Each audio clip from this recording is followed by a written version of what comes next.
Hi friends, సామర్లకోటలోని Bhimeswara స్వామి ఆలయాన్ని దర్శించుకున్న తర్వాత మేము అక్కడి నుంచి ద్రాక్షారామం టెంపుల్కి అయితే వెళ్ళాం. పంచరామ క్షేత్రాల్లో ఈ ద్రాక్షారామం భీమేశ్వర స్వామి ఆలయం కూడా ఒకటి.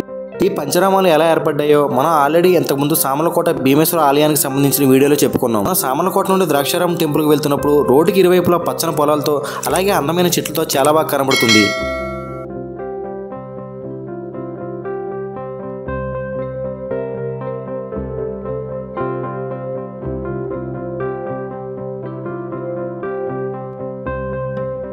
ఈ ద్రాక్షారామంలో భీమేశ్వర స్వామివారు ఆత్మలింగ రూపంలో అష్టాదశ శక్తిపీఠాల్లో ఒకరైన మాణిక్యాంబ సమేతంగా భక్తులకు దర్శనమిస్తారు. నిత్యం ఓం నమః శివాయ అంటూ శివనామ స్వరంతో ప్రతిధ్వనించే పవిత్రధామం ద్రాక్షారామం. కాశీకి సమానమైన క్షేత్రమే ద్రాక్షారామం అని సాక్షాత్తు అన్నపూర్ణాదేవి వ్యాస మహర్షితో అన్నట్లు పురాణ ఇతిహాసాల్లో చెప్పబడింది. ఇదే ద్రాక్షారామం యొక్క మెయిన్ ఎంట్రన్స్. ఈ ఆలయం యొక్క మరో ప్రత్యేకత ఏంటంటే శక్తిపీఠాల్లో ఒకటైన మాణిక్యాంబ అమ్మవారు ద్రాక్షారామంలో పరమేశ్వరుడు ఆత్మలింగ సహితంగా భక్తులకు దర్శనమివ్వడంతో ఈ క్షేత్రానికి ప్రత్యేక గుర్తింపు లభించింది. దక్ష ప్రజాపతి యజ్ఞం చేసిన ఈ ప్రదేశమే నేటి ద్రాక్షారామం. పూర్వం దీన్ని దక్షారామం అని పిలిచేవారని, కాలక్రమంలో అది ద్రాక్షారామంగా మారినట్లు చెబుతారు. ఈ క్షేత్రానికి దక్షిణ కాశీగా, వ్యాస కాశీగా, అష్టాదశ శక్తిపీఠాల్లో ద్వాదశ పీఠంగా గుర్తింపు ఉంది. అలాగే ఈ భీమేశ్వర ఆలయం తూర్పు భాగంలో ఉన్న సప్తగోదావరి నదికి విశిష్ట ప్రాచుర్యం ఉంది. ఆలయ ప్రాంతంలోనే సప్త మహర్షులు తపస్సు చేశారని, అందుకే ఇక్కడ నుండి గోదావరి నది 7 పాయలుగా చీలిందని స్థానికుల కథనం. ఈ ఆలయాన్ని క్రీస్తు శకం 9వ శతాబ్దంలో తూర్పు చాళుక్య రాజు అయిన చాళుక్య భీముడు 892 నుండి 922 సంవత్సరాల మధ్యకాలంలో నిర్మించాడు. ద్రవిడ శిల్పకళా వైభవానికి అద్దం పట్టే నిర్మాణాలు ఈ ఆలయంలో కనువిందు చేస్తుంటాయి.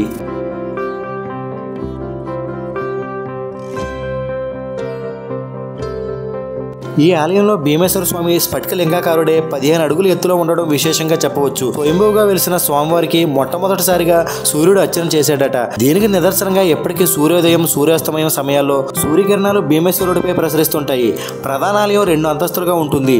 చీకటిగా ఉండే మొదటి అంతస్తులో భక్తులు ప్రదక్షిణలు చేస్తూ, 2వ అంతస్తులో భీమేశ్వరుని దర్శించి పూజలు నిర్వహిస్తుంటారు.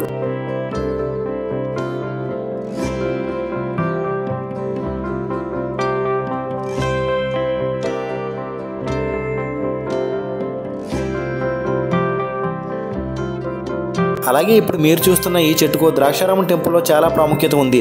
అదేంటంటే ద్రాక్షారామ శ్రీ భీమేశ్వర స్వామి ఆలయం తూర్పు భాగమున, అంటే ఇక్కడ శ్రీ శంకరనారాయణ స్వామివారు ఉంటారు. దేవాలయ చరిత్రలో దీని గురించి ఈ విధంగా ఉంది. దక్షయజ్ఞం ధ్వంసం చేయుచున్న వీరభద్రునితో శ్రీ మహావిష్ణువు యుద్ధం చేస్తున్న సమయం నందు విష్ణువు యొక్క చక్రాయుధమును వీరభద్రుల వారు మింగేశారు. అప్పుడు శ్రీ మహావిష్ణువు పరమేశ్వరుని గురించి మండల దీక్ష వహించి నిత్యము జపతపాదులు సహస్ర కమలములతో పరమేశ్వరుని అర్చించుచుండగా పరమేశ్వరుడు విష్ణువును పరీక్షించదలిచి 40వ రోజున సహస్ర కమలము నుండి 2 కమలములను తప్పించగా శ్రీ మహావిష్ణువు తన నేత్ర కమలములతో అర్చించి తన చక్రాయుధాన్ని తిరిగి పొందారని ప్రసక్తి. అప్పటి నుంచి ఎవరైనా ఎక్కడ మండల దీక్ష వహించి పరమేశ్వరుని ఎవరైతే అర్చిస్తారో అలాంటి వారి కోరికలు ఫలిస్తున్నాయి. అందువలన దీనికి కోరికలు తీర్చే చెట్టు అంటూ భక్తులు కీర్తిస్తుంటారు.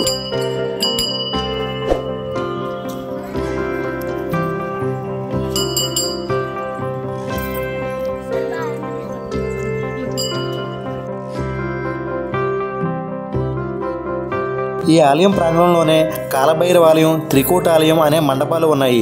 రాతి స్తంభాలతో నిర్మించిన 2 అంతస్తుల మేడ మండపం ఇక్కడ ప్రత్యేకత. ప్రధాన ఆలయం వాయువ్య దిశగా ఊయల మండపం, ఆగ్నేయ భాగంలో వసంత మండపం ఉన్నాయి. ఆలయం ఒక మండపంలో కొలువుదీరిన నందీశ్వరుడి భారీ విగ్రహం చాళుక్య శిల్పకళా నైపుణ్యానికి నిదర్శనంగా నిలుస్తుంది.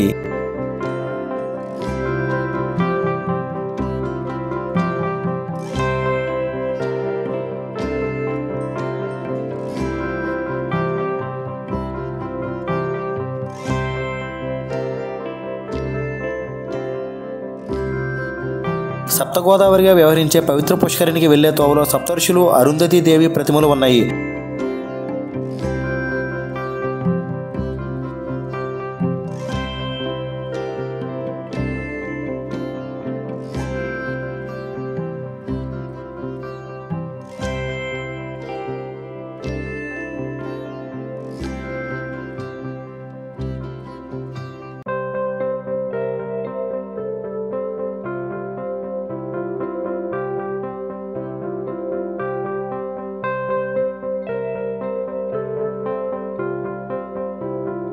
అలాగే మనకి ఇక్కడ ఆలయ ప్రాంగణంలో వాయులింగం ఉంటుంది. ఈ వాయులింగానికి భక్తులు వచ్చి అభిషేకం చేసుకోవచ్చు.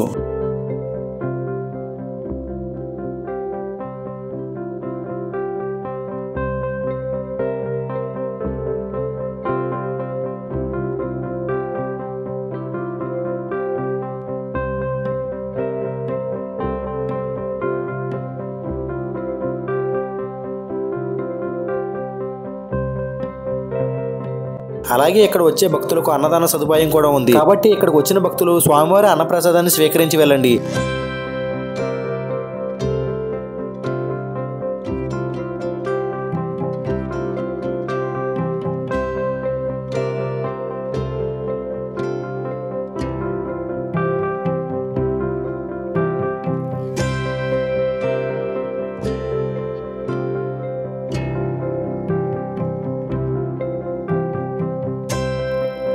ఇప్పుడు మీరు చూస్తున్న ఈ ఆలయం పేరు శ్రీ సర్వమంగళాదేవి అలాగే శ్రీ పాకశాసన స్వామివారి ఆలయం. ఈ ఆలయం కోనేరు పక్కనే ఉంటుంది. ఎవరైతే పెళ్లి కాని వాళ్ళు ఈ కోనేరు దగ్గర కాలు కడుక్కుని ఆ నీళ్లను నెత్తిపై జల్లుకొని ఈ ఆలయం చుట్టూ 11 సార్లు తిరిగి స్వామివారు అమ్మవారిని మొక్కుకుంటే వారి వివాహం వీలైనంత తొందరగా అవుతుందని భక్తుల నమ్మకం. సో ఇది ఫ్రెండ్స్, ద్రాక్షారామంలో ఉన్న శ్రీ మాణిక్యాంబ సమేత శ్రీ భీమేశ్వర స్వామివారి యొక్క ఆలయం. ఈ టెంపుల్ దర్శించాక మేము బిక్కవోల్లో ఉన్న శ్రీ లక్ష్మీ గణపతి స్వామి ఆలయానికి, అక్కడ నుంచి మేము సుబ్రహ్మణ్యేశ్వర స్వామి ఆలయానికి వెళ్ళాం. నెక్స్ట్ వీడియోలో మనం ఈ 2 టెంపుల్కి సంబంధించిన విశేషాలు చూద్దాం. ఈ 2 టెంపుల్స్ కూడా చాలా ప్రాముఖ్యత కలిగిన టెంపుల్స్.